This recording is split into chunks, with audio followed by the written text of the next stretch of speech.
And all of this, I understand, started already very young. You started to have, as a boy, a very close relationship to nature where you would disappear for hours, scaring your mother.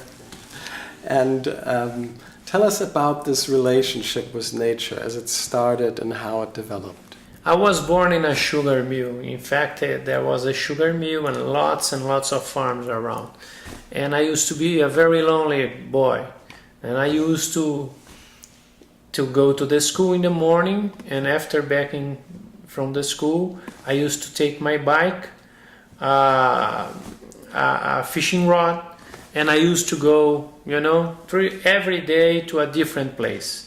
So I used to be among snakes and alligators and so on, and it was my habitat, There was a very dirty, in terms of plants, very natural place. I used to go, a lake, I used to go fish, and I remember that the lake was swallow, and then swallow and hazu, not swallow, hazu, shallow, was shallow, and I had to enter inside the lake, very inside the lake, in order to have the water covering my legs, in order to get the big fish, the best fishes, And so I remember that I used to stay with one hand in the fishing rod, and with the other hand I had a rock to throw in a big alligator, because he was always approaching me, So, and for me it was like I was the Mowgli,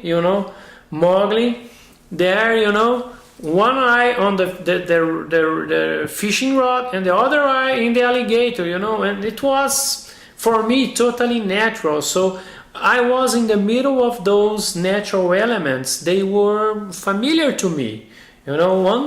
Once my father and mother, they brought a son of a couple, friend of theirs, to spend some days with me, So after half day, they have to bring the guy, because I went straight to a small stream where I used to get snakes by hand, And I was trying to get a fish, which usually go in a hole in the stream. And usually I used to get a jaracuçu, a snake. Oh, I don't like this.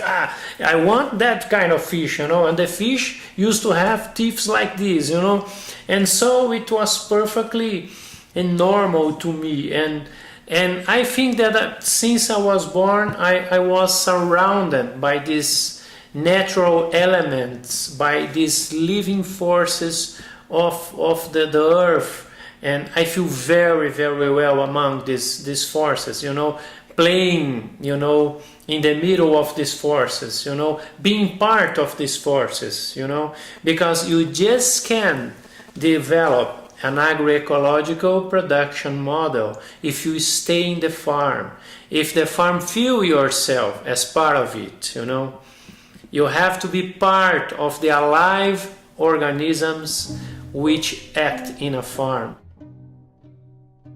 On our website globalleadership.tv, you will find additional footage, other dialogues with innovation leaders from around the world, and also the hands-on practices that help them and their organizations to move from inspiration to real change.